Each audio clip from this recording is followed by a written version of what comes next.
اگر حضور کو بحیثیت بھائی دیکھا جائے، حضور کی اپنی سکی بہن تو کوئی نہیں تھی، حضور کی رضائی بہن حضرت شیمہ رضی اللہ تعالی عنہا حضور کی خدمت میں آتی ہیں۔ وہ تفصیل سے واقعہ آپ نے سنا ہوا ہے، اس قبیلے کے بندے چھڑانے تھے۔ جب بہن آتی ہے تو حضور اٹھ کے استقبال کرتے ہیں اور فرماتے بہن کیسے آئی ہو؟ عرض کی حضور کچھ لوگ آپ کے ہاں ہیں ہمارے، وہ چھڑانے آئی ہوں۔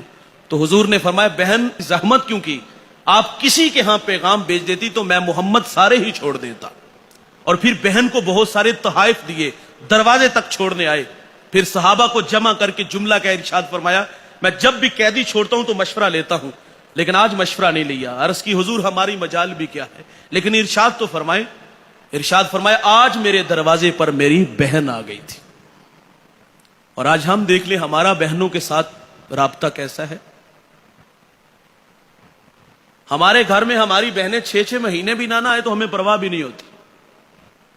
یہ تو چھٹیوں میں بیچاری اگر چھٹیاں گزارنے کے لیے آ جاتی، بھائی کے رویے دیکھ کے 2 دن بعد واپس چلی جاتی۔ اور یار غریب بہن بھائی سے رشتہ لینے آ جائے نا تو بھائی کہتا تجھے جرت کیسی ہوئی ہے؟ تو اپنی اوقات تو دیکھ، تو میری بیٹی کو 2 وقت کا کھانا نہیں دے سکتی، رازق تو ہے؟ یہ بھائی کے رویے ہیں بہن کے ساتھ۔ لوگ ہم سے مسئلہ پوچھتے ہیں مولوی صاحب بہن نے تحفہ دیا ہے زمین، وہ بھی اس کی مجبوری تھی، وہ تحفہ اس لیے اس نے زمین تمہیں دے دی، اگر میں نے زمین لے لی نا تو ساری زندگی کے لیے بھائی کا دروازہ میرے لیے بند ہو جائے گا۔ اور بھائی اپنے بچوں کو نفرت کا درس دے کے جاتے ہیں، پھپھو کو منہ نہیں لگانا، میں مر گیا تو اس کو میرا چہرہ بھی نہ دکھانا۔ اب 5 کروڑ کی زمین تو لے لی، یہ تو پوچھ لیا کہ کیا یہ قبول کر لینا چاہیے؟ بہن کا حق تھا، تمہیں تحفہ دے دیا، تم نے بدلے میں کیا دیا؟ کبھی اس کا خیال آیا؟ کبھی اس کی جھولی بھرنے کا خیال آیا تمہیں؟ 6 مہینے بھی نہ آئے تو پرواہ نہیں ہوتی، اس کے گھر میں فاقے ہو تو پھر بھی پرواہ نہیں ہوتی۔ اپنی بہنوں کے ساتھ رابطے میں رہا کرو، اپنی بہنوں کو عزت دیا کرو، ان کے پاس جایا کرو، انہیں پاس بلایا کرو، ان کی جھولیاں بھرنا میرے رسول کی سنت ہے۔ میں نے پچھلے دنوں ایک بہت بڑا مذہبی اسکالر ہے، اس کا لیکچر سنا، اس کی بات سیدھی دل کو لگی۔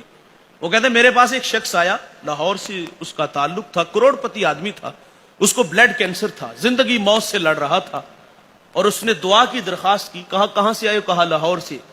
آبائی شہر پوچھا، کہا فیصل آباد۔ تو کہا وہاں کوئی تمہارے اپنے ہیں؟ کہا ہاں وہاں چچا تائے بہنیں بھی ہیں۔ تو کہا ان کی مالی پوزیشن کیسی ہے؟ اس نے کہا وہ سب غریب لوگ ہیں۔ اگلی بات سنیے، کہا کتنی دیر ہوگی ان سے ملاقات کیے ہوئے؟ کہا 20 سال ہو گئے۔ غریب تو رشتہ دار بھی نہیں نہ ہوتا۔ کہا تیرا علاج آج سے شروع ہوتا ہے۔ کہا کرنا کیا ہے؟ کہا 20 دن ان لوگوں میں گزار کے آؤ، ان کی زندگی سے کچھ دکھ کم کر کے آؤ، بھوکوں کو کھانا دینا، برہنہ کو لباس دینا، پیاسے کو پانی پلانا، پیادہ کو سواری دینا، کسی کا ٹریکٹر نہیں ٹریکٹر لے دو، کسی کا ہل خراب ہے وہ ٹھیک کروا دو، کسی کا ٹیوب ویل ٹھیک کروا دو۔ اس نے کہا 20 دن جو تجھ سے ہو سکتا ہے وہ کرنا ہے، ان کی خدمت کر کے آنی ہے۔ جب 20 دن بعد واپس آیا تو اس نے کہا اب دوبارہ ٹیسٹ کروا کے آؤ۔ جب دوبارہ ٹیسٹ کروائے تو اس کو بلڈ کینسر نہیں تھا۔ بھائی جان جہاں دوا کام نہیں نہ آتی وہاں دعائیں کام آتی ہیں۔ دعائیں کروایا نہ کرو، دعائیں لیا کرو۔ میرے رسول فرماتے ہیں کہ اگر عمر میں رزق میں برکت چاہتے ہو تو صلہ رحمی کیا کرو، اور تمہاری صلہ رحمی کے سب سے زیادہ مستحق تمہارے اپنے بہن بھائی ہیں۔ اپنی بہنوں کے ساتھ اچھا رابطہ رکھو۔ میں کہتا ہوں یار بچوں کے دل میں خالہ کا پیار ہوتا ہے، ہونا چاہیے۔